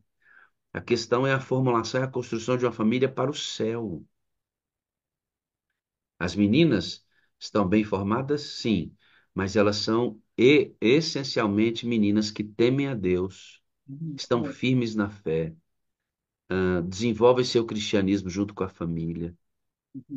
Provavelmente educarão os filhos na mesma forma como foram educadas. Irmãos, é esse o ganho que a gente precisa. Esse aqui é o ganho. Investimento familiar é preparar nossa família para a eternidade. O que Deus vai fazer conosco enquanto moradores desse planetinha rabugento, chato, indigesto, aí é o quanto você coloca sob controle. Quer ver? Falando de controle, quando você levou as meninas, especialmente a sua para a Minha filha, Argentina, é, para a sim, Argentina, você, obviamente, era igual a mim. Nós criamos nossos filhos embaixo das asas, sim, extremamente protegidos. Nada de errado nisso. uhum, Mas seu marido disse uma coisa para você que em determinado momento tinha que acontecer, e quando você vive essa experiência, você vê realmente quanto é difícil o mundo das ideias e a prática. sim, Você teve que, assim como as suas filhas tiveram que desmamar da chupetinha, é, você teve que desmamar das suas filhas. Como é que sim. foi? Como é que foi isso? Foi um parto, viu, pastor? Porque foi muito difícil, né? A gente gosta, às vezes sem perceber, a gente gosta de estar no controle, né? E quem tem que estar no controle é Deus. Então, eu fui mãe 100% presente na vida das minhas filhas. Elas nunca ficaram fora, nunca dormiram fora, foram assim para passeio de escola, mas nunca ficaram fora. Então, quando eu levei para a Argentina, um dinheiro contadinho, sabe? Eu fui, eu procurei a direção e falei dos meus planos, que eu ia ficar ali com a minha filha durante 2 semanas, que eu não ia deixá-la e voltar. Eu queria fazer como eu fiz quando elas foram para a escola, para o pré, para o primeiro ano, que eu levava e buscava, e quando eu levava e deixava na escola, eu ficava em casa em oração. Não que eu ficasse parada ali orando, orando, mas eu fazia as coisas orando, intercedendo, porque ela estaria no meio de pessoas diferentes, fora do ambiente familiar. E ali eu queria fazer isso. E quando quando eu deixei, chegamos lá e tudo, aí a Gabriele começou a chorar depois de 2 dias, né? Mãe, vambora, mãe, vambora, mãe, vambora, eu não vou ficar aqui. Eu falei, minha filha, não vou ficar, mãe, eu não conheço ninguém, não vou ficar. E aí, isso foi uma noite, né? No outro dia ela foi, que eu estava ali no internato junto com ela, né? E aí, gente, eu senti uma culpa gigante, porque eu pensei, eu estraguei minha filha, eu estraguei. Minha filha nunca vai conseguir ser alguém longe de mim, não vai conseguir. Eu não sou Deus. Então eu estraguei. Nesse momento, porque não tinha WhatsApp na época, e a gente não tinha dinheiro para ficar ligando, né? Então a outra, a Camila, aqui, ela fez uma conta do Face para o Carlos falar comigo ali no Mentor. E meu marido, ele trabalhava, ele falava, eu vou sair para caçar, né? E aí ele entrou, Deus colocou ele ali e ele me amparou e ele me fez lembrar a mãe que eu fui, né? Ele falou, amor, você fez tudo que se pôde, calma, né? Agora é ela com Deus, deixa Deus seguir. E me acolheu, né? Eu pude chorar. E aí a Gabi voltou, outra pessoa, né? Porque ela tinha vivido uma experiência, Deus mostrou para ela que ele estava com ela, né? E poderia ajudar. E aí, quando eu vim embora, aí eu vim, assim, eu lembrando, todas as crianças que eu via, eu lembrava da Gabi, né? E aí passou um filme na minha cabeça, sabe? De quando eu soube que estava grávida, quando eu escolhi um nome. Eu fiz uma música para ela, gente. quando eu estava grávida, toda vez que eu ia tomar banho, eu ficava cantando uma música que eu fiz para ela. Então era uma conexão muito forte. E eu chorei, chorei, chorei. E aí eu falei para Deus assim, Senhor, eu não estou deixando a minha filha em qualquer lugar de uma maneira irresponsável. Eu estou deixando minha filha, que, claro que são homens que estão dirigindo, ela foi para a UAP, né? A Universidade Adventista da Argentina. Ali é uma instituição dirigida por ti. Mas é tão difícil, paizinho, abrir a mão do controle. Aí eu falei mesmo essa palavra. Porque, Senhor, eu nunca vou deixar de ser mãe. Mas eu não vou mais. Gabi, vem aqui me dar um cheiro. Gabi, vamos fazer o culto? Filha, essa roupa não tá legal. Filha, vamos para a igreja? Não vou mais. Eu não vou mais. E o Senhor tem misericórdia, né? E aí Deus falou para mim exatamente o que o meu marido falou. O Espírito Santo foi bem claro quando ele disse assim. Agora não é mais a sombra da Marli e Deus. Agora é Gabriela e Deus. Deixa comigo. E aí eu deixei. Vivi o luto, claro, mas eu deixei. Foi uma bênção. Minha filha, ela dirigia grupos de estudo, ela sempre foi muito missionária. Eu não posso falar muito aqui porque senão o tempo não dá, mas assim, ela fez um projeto missionário que repercutiu aqui no Hospital do Belém, assim, muitas coisas. Eu conversei com o Mesa, que é o diretor de medicina lá, e ele me contou como que ela era lá, líder. Então, valeu. Eu falei, Senhor, Senhor, misericórdia, né? Louvado seja. Importante a gente pensar aqui, enquanto adoradores, que a ideia de entregar tudo está concretizada na cabeça da gente. Mas na hora que você tem que entregar tudo na prática, esse exercício é doloroso. É doloroso. Porque você tem que realmente abrir mão. Eu lembro, a minha filha fez o ensino médio junto conosco e ela só foi para a faculdade, só saiu para fazer o seu curso de graduação. Eu coloquei todas as coisas dela no carro, fui de Brasília à Bahia, conversando com ela, orientando, já havíamos dito tudo que era necessário. Cheguei na faculdade, no IAN, FADBA, né? Vai mudar de nome de novo, porque agora vai ser uma universidade.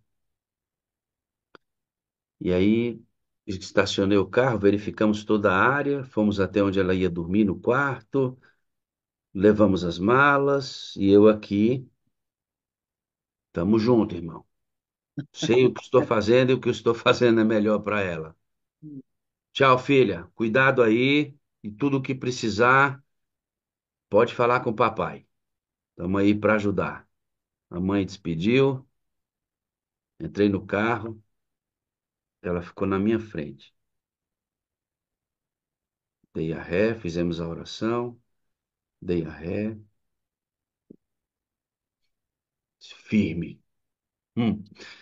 Quando, quando, quando ela não me via mais, eu passei 2 horas chorando nesse carro que eu não conseguia quase dirigir.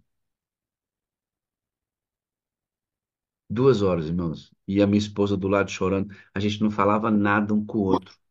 Nada, só limpando os olhos, só chorando. Aí eu parava, respirava um pouco, daqui a pouco vinha de novo. A lágrima quente descia no carro.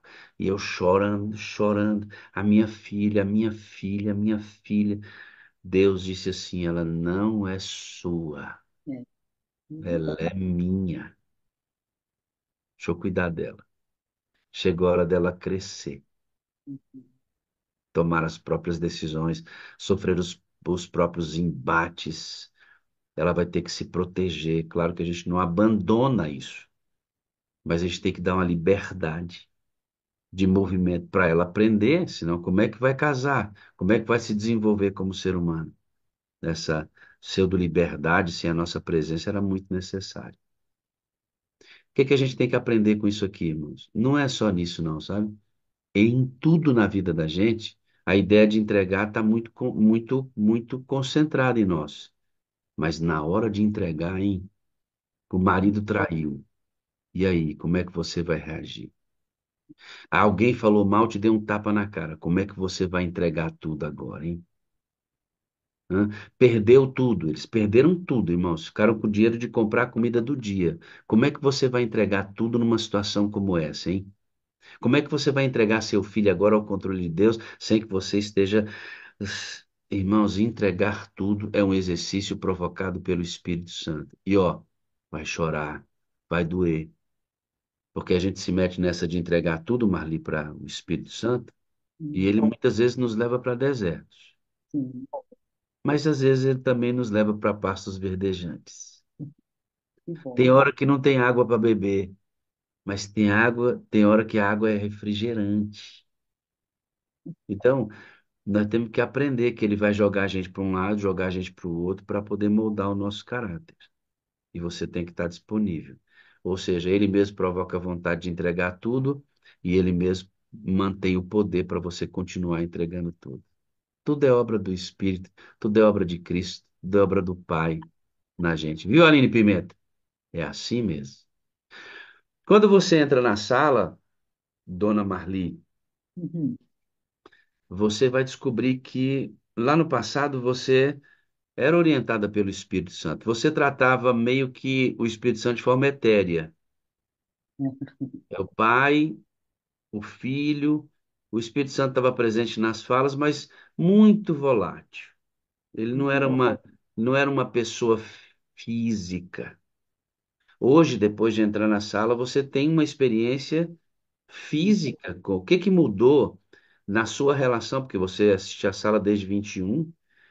O que Uhum. mudou na sua relação como cristã, mãe, não, cristã, esposa, mãe e profissional? Esse Espírito Santo etéreo, volátil, meio que não existente, para essa pessoa quase que física hoje. O que que mudou? O que que a sala te ajudou como uma mulher na sua completude a ser mais firme com Deus? Sim. Abriu os meus olhos para a sala me apresentou para o Espírito Santo, né? Eu já convivia com ele, mas eu não tinha essa percepção, né? Ele falava muito comigo, mas eu não tinha tão nítida essa percepção, né? Falava muito com Deus, Jesus. Aí, quando eu ouvi aqui vocês, quando eu vi os testemunhos, quando tudo que acontece na sala, eu vi assim, né, a presença, eu passei a conhecer o Espírito Santo. E isso foi muito forte, né, porque mudou, agora é uma coisa mais concreta, mais evidente, né, nas minhas experiências, né, nos meus atendimentos.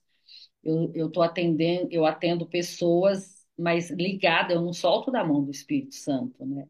Eu não falo isso para as pessoas, eu não falo de Deus, do Espírito Santo para os meus pacientes, a não ser que eles me tragam essa demanda. Assim, é muito interessante isso que eu vou falar, pastor e pessoal, que é assim, eu não posso falar de Deus para o paciente, do Espírito Santo, mas eu posso falar deles para o Espírito Santo. E eu falo e eu intercedo. Todas as noites, quando termino os meus plantões, eu intercedo por eles. E depois da sala, isso ficou muito mais concreto, né? Eu falo com ele assim, ando no Você, carro, se alguém para assim do meu lado, o carro assim, né? Essa mulher tá doida, né? Porque eu sento aqui mesmo, do meu lado, e eu vou falando, às vezes até reclamando, quando tem que falar de alguma coisa, e eu tá ali, ficou muito mais concreto. na logística dessa questão concreta do Espírito Santo, nós combinamos o dia todinho conversando com Jesus. Querido amado Jesus, meu dia será contigo hoje. Eu vou à casa de fulano de tal, vou atender tantas pessoas hoje. Eu vou viajar de São Paulo até Brasília, como a Thalita fez quarta-feira passada para trabalhar. Então, todo esse acerto a gente conversa com Jesus. Planeja o nosso dia com Cristo, irmãos. Nós estamos ligados à videira por meio do Espírito.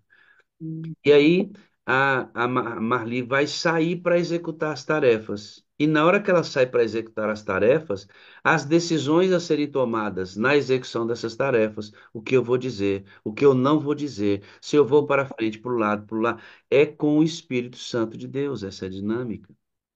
E sabe qual é a diferença, Marli? Uhum. Aí você fala bem assim, já já eu vou encerrar, o moderador Júnior vai orar por você, tá? O seu moderador vai Eu, orar. moderadora. É, seu moderador vai orar por você. Uma benção.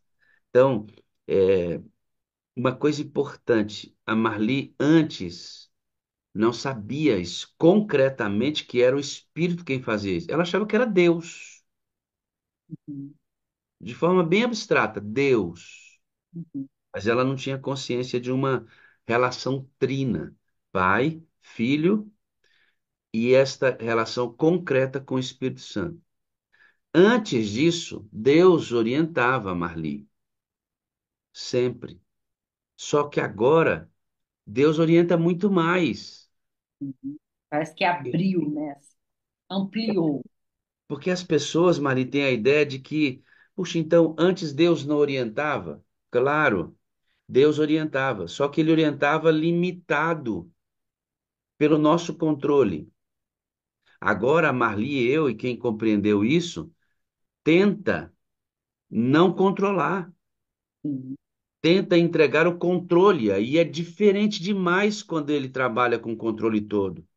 Uhum. Ou seja, antes ele fazia muito pouco, porque eu controlava. Hoje ele pode fazer muito mais porque ele está no controle. Muda tudo, irmãos. Muda tudo. A gente fica pensando, o que fizemos no passado não foi útil? Foi, mas em que intensidade isso foi útil? Hoje a gente entendeu que pode ser muito mais potente o processo. E Marli, aqui vai uma coisa que eu vou dizer. Você que está adorando comigo, preste muita atenção. Nós não buscamos o Espírito Santo para sermos saudáveis nesse mundo, não buscamos o Espírito Santo para termos uma igreja saudável nesse mundo, não buscamos o Espírito Santo para batizar pessoas. Nós buscamos o Espírito Santo para ir embora desse mundo. Amém. Tem que ter um tipo de busca e de entrega que capacite o Espírito Santo a preparar uma geração para levar essa geração daqui embora para o milênio, igual o pastor pregou aqui. Tá entendendo o que que a gente está trabalhando aqui? A gente está trabalhando uma geração que não se interessa em controlar nada, ao ponto do Espírito Santo preparar esta geração para levar a gente embora daqui. Não é se a gente vai ter capacidade de educar nossos filhos para a eternidade. Não é só isso. Não é se a nossa igreja vai construir o templo. Não é só isso. Não é se tem um coral em nossa igreja. Não é só isso. Não é se tem anciãos na minha. Não é só isso, irmãos. Deus precisa de pessoas que entreguem totalmente o controle ao ponto dele preparar uma geração para arrancar essa geração daqui. A gente está falando da busca pelo Espírito Santo, não é para esse mundo aqui, é para ir embora daqui, irmão. E deixa eu te falar, enquanto a gente estiver controlando, ele vai poder fazer pouco. Formar nossos filhos, me formar em psicologia, ser pastor da igreja adventista, ser um enfermeiro como o Júnior é. Enquanto eu tiver o controle, é só isso que ele pode fazer. Mas na hora que a gente perder o controle, ele leva a gente para o céu. Amém. É disso que eu estou falando aqui, irmãos. É sobre isso que nós estamos falando. É que a pessoa do Espírito Santo seja concreta, ao ponto de assumir completamente o controle através do meu pedido, para ele nos arrancar dessa terra, irmãos. É ou não é? Sim. Marli, venha cá, Juninho. E esses minutos aqui, Júnior, Júnior, venha cá, meu filho. Você já conversou com o Júnior pessoalmente alguma vez, não? Eu? É, Sim. olha aí. Bem, Júnior. Bom dia, Marli, bom dia, Pastor Wagner, bom dia a todos da Sala 57. Então, a Marli conheceu a sala através da sua cunhada, né? Isso, da Jaqueline, irmã da Jane. Foi daí que ela conheceu, e aí, com o tempo, ela pediu para eu moderá-la, porque causa da correria, às vezes não dava tempo dela passar o link. Eu falei, opa, um maior prazer. Conheço a Marli há algum tempo, né?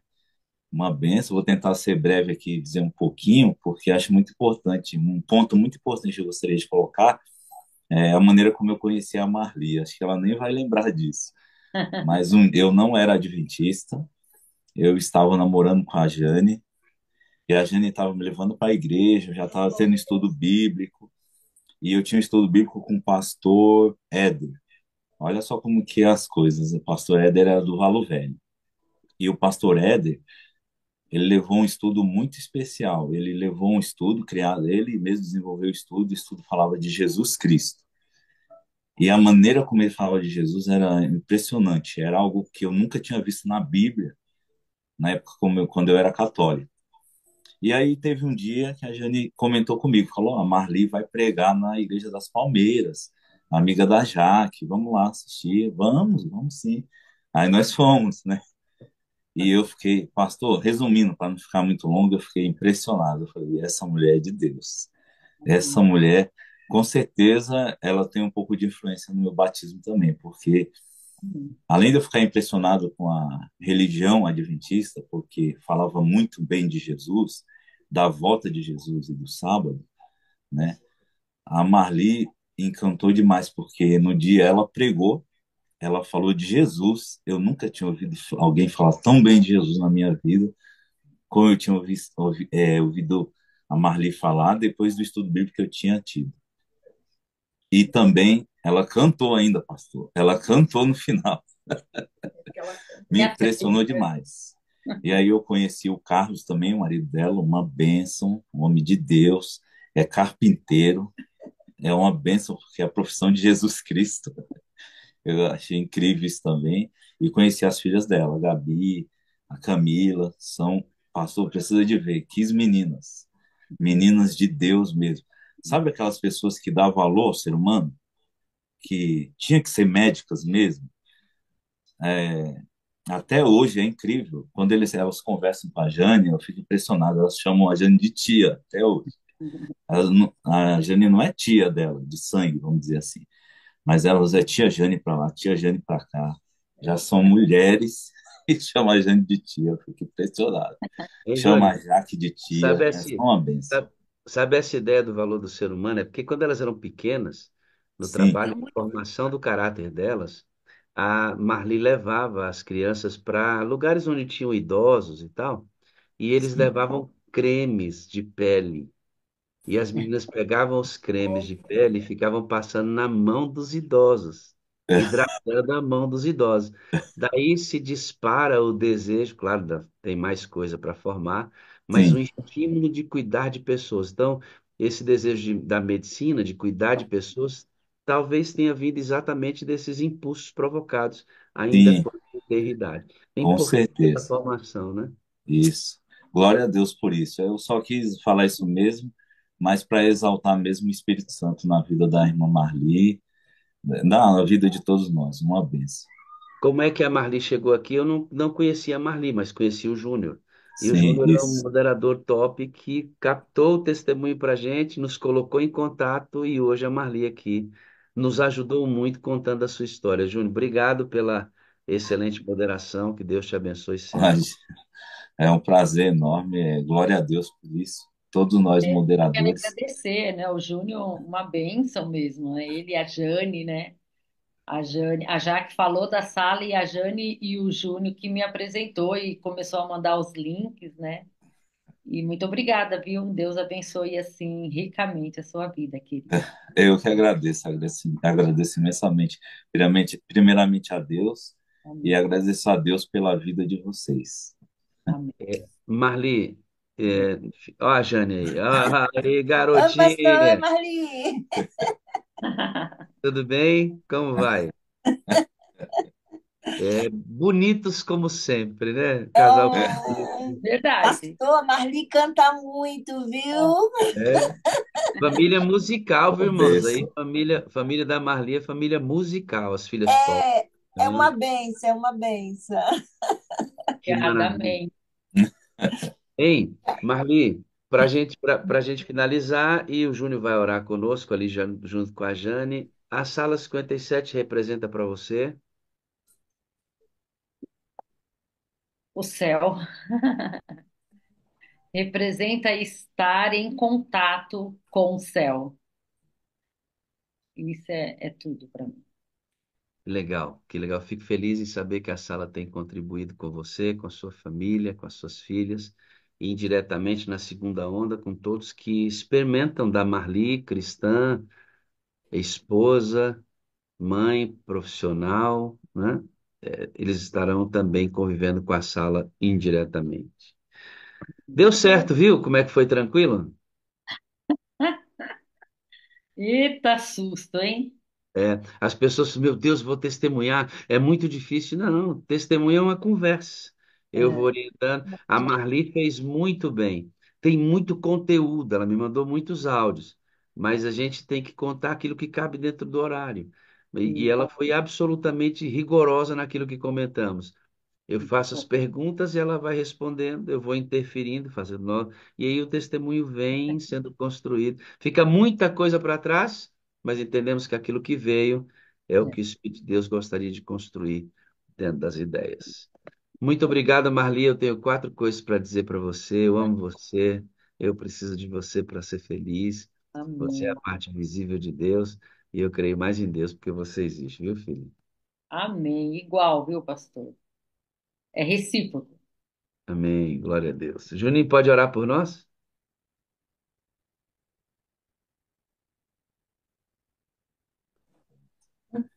Vamos lá então, vamos orar? Jane chegou. Aí, garoto. Vamos lá. Querido Deus e Pai, louvado e agradecido seja o seu nome, Senhor, pela vida da irmã Marli, do irmão Carlos, das suas filhas Gabriela e Camila, Senhor. Muito obrigado, meu Deus, pela vida de cada um de nós aqui, da sala 57, todos os irmãos, todos que participam, direto e indiretamente. Louvado e agradecido seja o seu nome por isso, Senhor. Que o Senhor, de maneira especial, possa continuar nos carregando, Senhor. Que o poderoso Espírito Santo, Senhor Espírito Santo, por favor, continue nos guiando pelo caminho que nos conduz a Cristo, a salvação.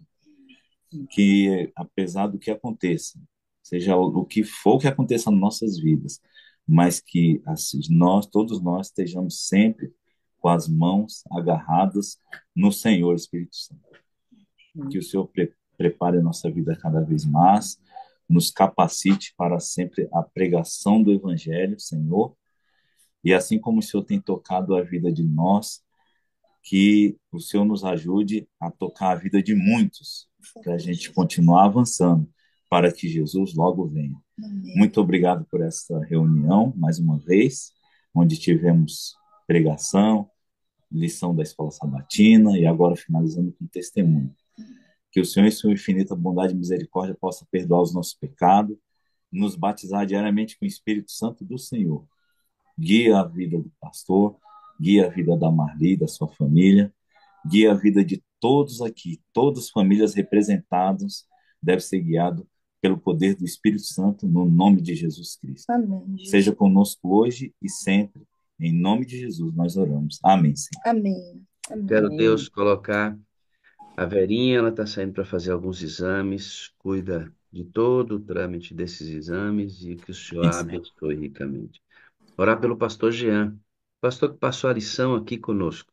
Sentiu uma forte dor numa reunião com pastores, foi para o hospital e provavelmente diagnosticou um câncer. E o Senhor abençoe o pastor Jean, que ele faça o tratamento e receba a cura da sua enfermidade. Continua conosco nesse dia, por Jesus, amigo. Amém, Amém. Senhor. Amém. Amém. Obrigado, Júnior, Jane. Deus abençoe vocês ricamente. Grande abraço. Obrigado a vocês. Tamo junto. Obrigado, Juninho. Valeu. Até mais. Obrigado, Marli. Deus te abençoe ricamente, amada. Amém. Eu que agradeço a oportunidade e que Deus nos abençoe. Prepara uma mensagem aí para trazer aqui para a gente na sala, tá bom? Nós vamos conversar sobre isso. Tá joia? Faz Então, tá. palestra. Vamos fazer aqui na sala, tá bom? Joia, fica com Deus. Amém, você também. Mais uma irmã do reino de Deus você acabou de conhecer, tá bom? Vou trazer a Leila aqui, a dona da pipoca. Dona Leila, venha para cá para a gente fechar nossa reunião. Amados, é o seguinte: nós temos link da sala para amanhã, quinta-feira, temos link da sala para sexta. Hoje tem jejum com Elton Ribeiro, irmãos. O jejum começou 6 horas, já rodou o áudio de 6, rodou o áudio de 7, rodou o áudio de 8.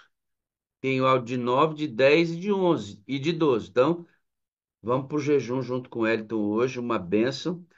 É, o vídeo, o link da vigília. Preste atenção, tá? O link da vigília. Link da vigília será disponibilizado sexta-feira. Por que que eu não disponibilizo agora? Porque eu vou soltar o link da reunião de amanhã e vou soltar o link da reunião da sala de sexta. Sabe o que que o pessoal pode fazer? Confundir os links. Então, eu vou mandar o link de amanhã, da reunião de quinta. Quinta-feira, mando o link da reunião de sexta. Assim que terminar a reunião de sexta, não tem link mais de sala, certo? Aí eu vou soltar o da vigília para você mandar o link certo. Beleza? Tudo pensadinho, né, Janete? Tudo pensadinho. Janete tá ali bem assim. Esses cabas pensam em tudo. Tem que pensar em tudo, né, Janete? Bom dia, Leilinha, tudo bem? Bom dia, meu pastor. Tudo bem, graças a Deus. Que sala hoje, hein? Oh, Todo dia, né, Leila? Todo dia é uma sala top. todo dia um alimento novo, né? É uma benção. Eu amo esse negócio. Você tá num aparelho só hoje? Eu não botei como PC, né? Não, qual que só tá num aparelho hoje, não? Não, estou em dois. Agora, Então, o PC apareceu aí, ó. é só o PC. Vamos liberar o PC como anfitriã. Você agora é a mulher dos poderes da sala. Para você que ficou aí, irmão, vambora, manda o link da reunião de amanhã, manda o link da reunião de sexta e capricha na distribuição do link da vigília, porque nós vamos fazer uma vigília poderosa em nome de Jesus. Leilinha, eu acho que eu ouvi alguém dizer assim, bom dia com alegria, tipo top mesmo, deixa eu ver. Bom Bom dia, dia com alegria. alegria! Bom Dia! dia! E Dia! dia, Bom dia, bom Diana! dia, bom Dia. Bom dia. dia, Ei, bom dia com Marli! alegria, Marli! Dia. Dia com Dia. alegria. Marli,